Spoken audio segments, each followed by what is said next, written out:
ইব্রাহিম আলাইহিস সালাম কোরআন শরীফে আছে, ইব্রাহিম আলাইহিস সালাম ওনার আব্বা আজরকে জাহান্নাম থেকে বাঁচাবার জন্য কত লক্ষবার যে কাকুতি মিনতি করছে কোরআনের মধ্যে আছে।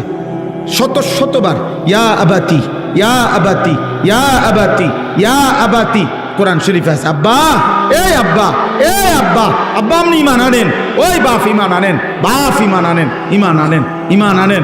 আপনার জাহান্নামের আযাব ধরে ফেলবে রে আব্বা, আপনি শয়তানের গোলামি করেন না রে আব্বা। এইভাবে বলছেন। আসমানওয়ালা বলছে, ইব্রাহিম খলিল হইতে পারো তুমি আমার, আমি তোমার বাপের হেদায়েত দেব না।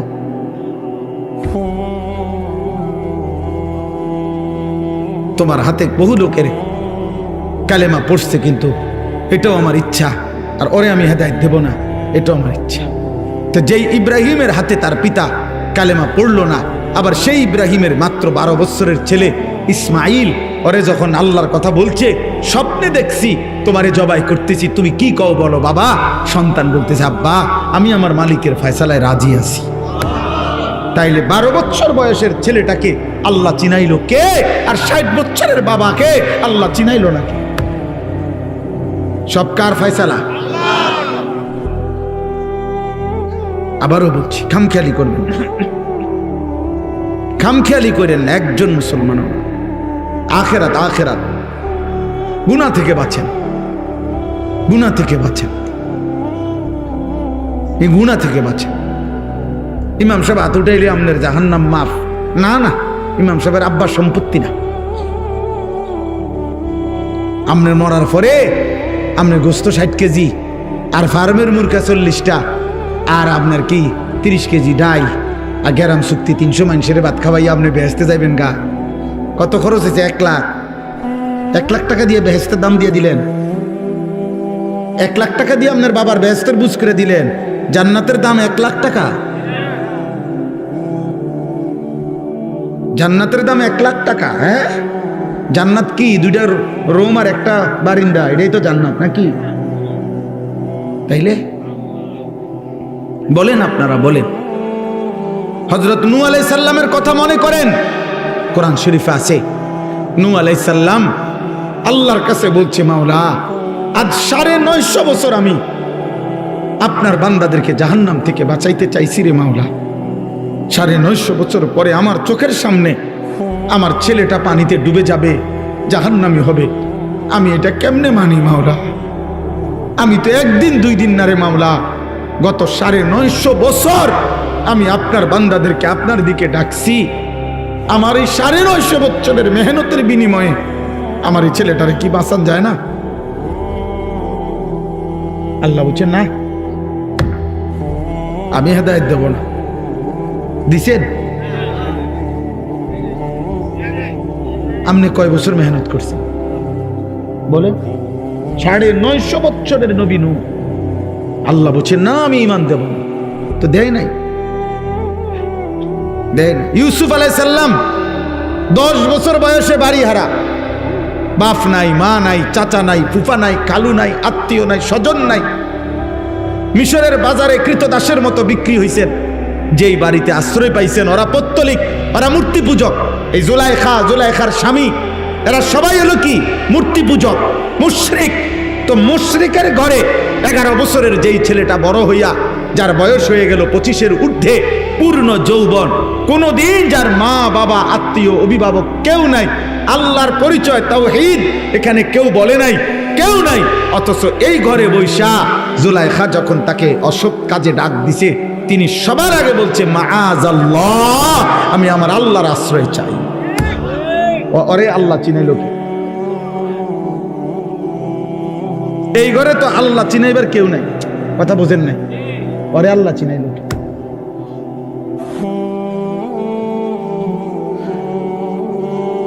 বলে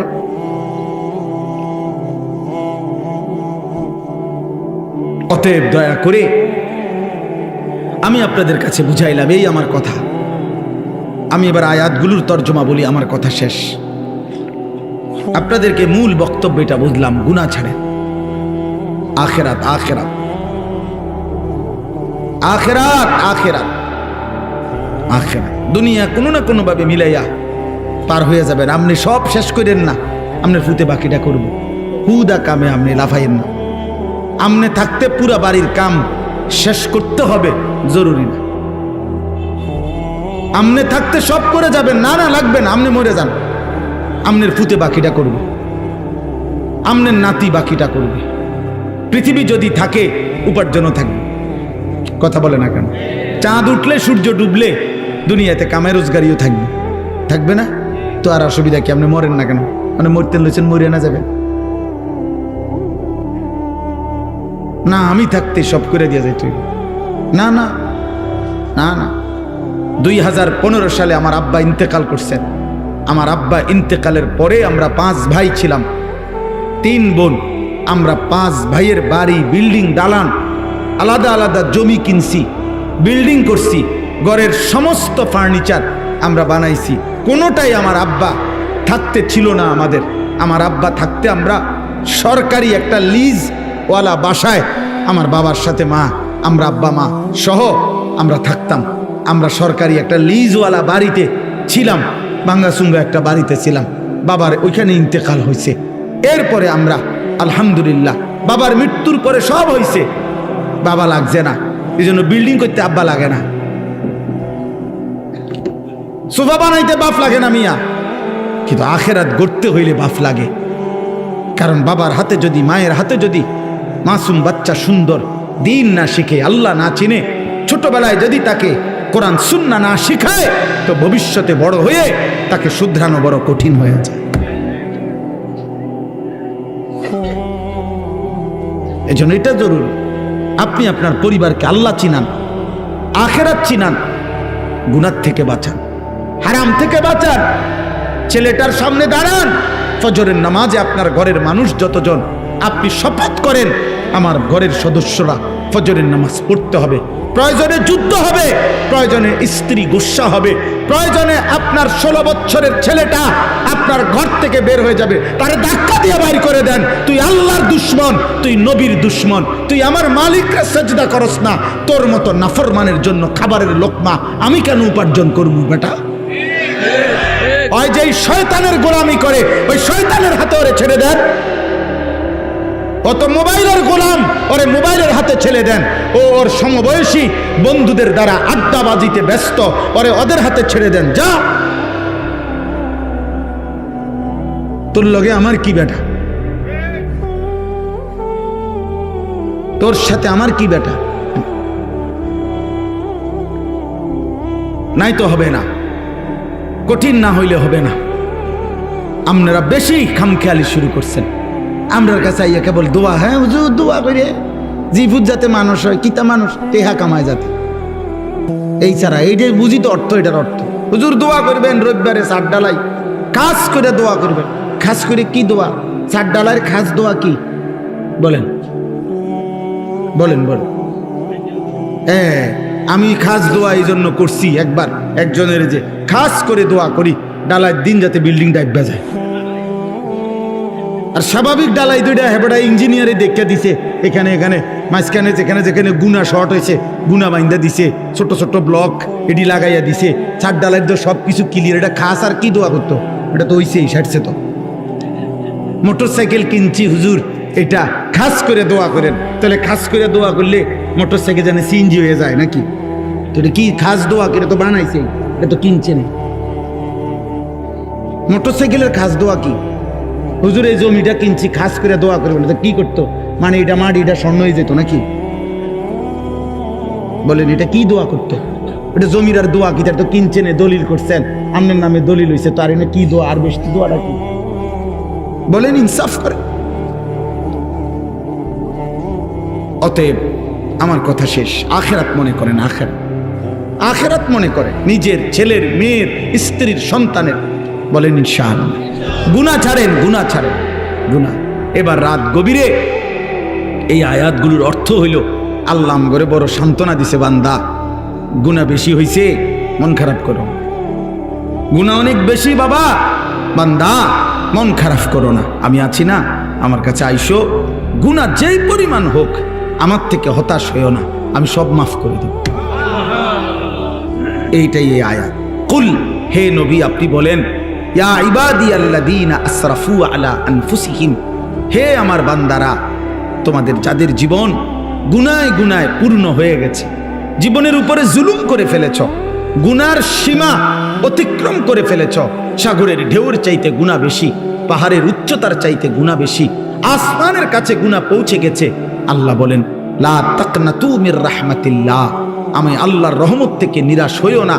ইন্নাল্লাহা ইয়াগফিরুয যুনুবা জামিআ, নিশ্চয়ই তোমার আল্লাহ সব গুনাহ মাফ করে দিবে।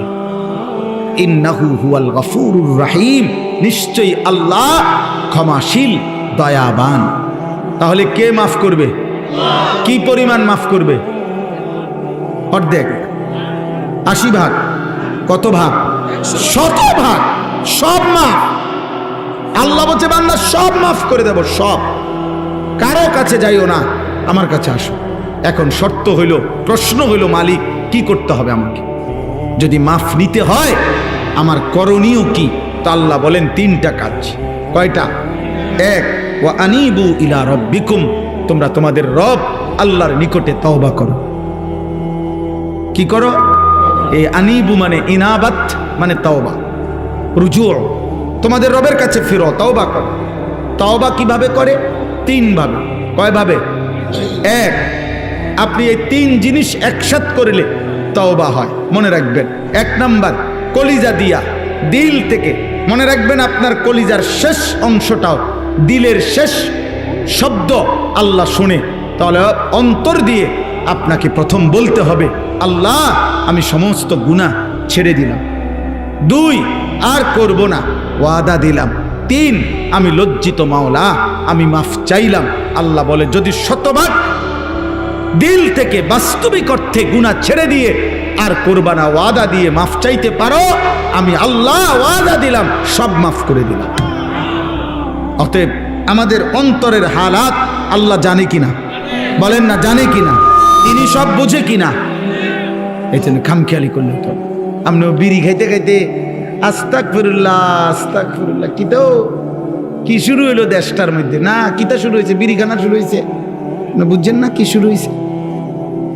চা দোকানের টেলিভিশনের দিকে তাকায় তাকায় কয় আস্তাগফিরুল্লাহ। দেশটার মধ্যে কি ফিডাফিডি চলছে, এটা নিয়ে আস্তাগফিরুল্লাহ। এই বেডি দেখে দেখে নিয়ে আস্তাগফিরুল্লাহ। এক বুজুর্গ, ওনার সঙ্গী একজন বেপর্দা নারীর দিকে তাকাইয়া বলছে হযরত দেখেন দেখেন এই মহিলা কি বেপর্দা, আস্তাগফিরুল্লাহ আস্তাগফিরুল্লাহ। ওই আল্লাহওয়ালা ওই লোককে বলছে ভাই তেরি আস্তাগফিরুল্লাহ পর আস্তাগফিরুল্লাহ, তোমার আস্তাগফিরুল্লাহর উপরে আস্তাগফিরুল্লাহ। এ কেসা আস্তাগফিরুল্লাহ? এটা কি ধরনের আস্তাগফিরুল্লাহ? বেডির দিকে ছাইয়া রইছো আবার কও আস্তাগফিরুল্লাহ। আরে ভাই পেলে তো নজর হটাও, ফের আস্তাগফিরুল্লাহ পড়ো। আগে তো চোখ সরাও, আগে তো মহিলার থেকে নজর সরাও, এরপরে না কইবা আস্তাগফিরুল্লাহ। ছাইয়া ছাইয়া আগ করে রইছো কয় আস্তাগফিরুল্লাহ। এই জন্য আপনার পকেটে সুদের টাকা, আপনি দোকানে মাত্র থুইয়া আইছেন সুদের টাকা, এবার ইমাম সাহেবের লগে ডোলে আস্তাগফিরুল্লাহ রাব্বি, ডোলেন কীর্তেন, কার লগে মস্কারি করেন? হ্যাঁ, কার লগে কনিডি? ইমাম সাহেবের। হ্যাঁ, ইমাম সাহেব মাফ করে নাকি? গুনাহ মাফ করে ইমাম সাহেব? তো যিনি মাফ করে উনিয়া দোহানে টেহারি দেখছে না, কথা বুঝেন নাই? যার কাছে মাপ চাইতেছেন উনি কইতারে না যে পকেটে যে টাকা। এই মাত্র যে আপনি সুদের লেনদেন করে আসছেন, হ্যাঁ, আপনার মুখের বিড়ির দুর্গন্ধ গেছে না, আপনি কি আস্তাগফিরুল্লাহ কন? আস্তাগফিরুল্লাহ থেকে তো গন্ধ বাইর হয়। এই জন্য খামখেয়ালি করলে হবে, খালেস কি করতে হবে? তাওবা করতে হবে, খালেস তাওবা। গুনাহ ছেড়ে দিলাম আর করব না, ওয়াদা দিলাম, আমি মাওলা লজ্জিত, মাফ চাইলাম। খোদার কসম আল্লাহ বলবে বান্দা আমি মাফ করে দিলাম। 2 নাম্বার, ওয়া আসলিমু লাহু, আল্লাহ বলেন এখন থেকে, আজকের থেকেই তওবা করবা যখন, তো এর পরের মুহূর্ত থেকেই নেক আমল আমার আনুগত্য শুরু করে দাও। এখন থেকেই নামাজ পড়ো, আগে যা হইছে হইছে, এখন শুরু করো, এখন শুরু করো। মিন ক্বাবলি আন ইয়াতিয়াকুমুল আযাবু সুম্মা লা তুনসারুন, আল্লাহ বলেন চূড়ান্ত মৃত্যু আসার আগে আগেই মৃত্যু এসে গেলে আর তোমাকে সাহায্য করা হবে না। অতএব যা করার আজই করো, এখনই করো, তওবা করো এখন, আমল করো এখন। কখন? আবার বলেন কখন? মৃত্যু আসার আগে। কি আসার আগে বলেন? সর্বশেষ ওয়াত্তাবিউ আহসানা মা উনজিলা ইলাইকুম মির রাব্বিকুম, আল্লাহ তাআলা বলেন আমি রবের পক্ষ থেকে যেই শ্রেষ্ঠতম কিতাব কোরআন নাজিল করা হয়েছে, আমার এই কোরআনের আনুগত্য করো। মিন ক্বাবলি আন ইয়াতিয়াকুমুল আযাবু বাগতাতাও ওয়া আনতুম লা তাশউরুন, আল্লাহ বলেন হঠাৎ করে তোমার অজান্তেই মৃত্যু আসার আগে আগেই। আবারও বললাম বান্দা, মৃত্যু কখন আসবে তুমি বুঝবাও না, তুমি টেরও করবা না, তার আগেই তুমি আমার কোরআন মানো, আমার ইসলাম মানো। আমি আল্লাহর কাছে তওবা করে গুনাহ ছেড়ে দাও। আল্লাহ আমাকে, আমার সকল মুসল্লিদেরকে, আপনাদেরকে তৌফিক দান করেন।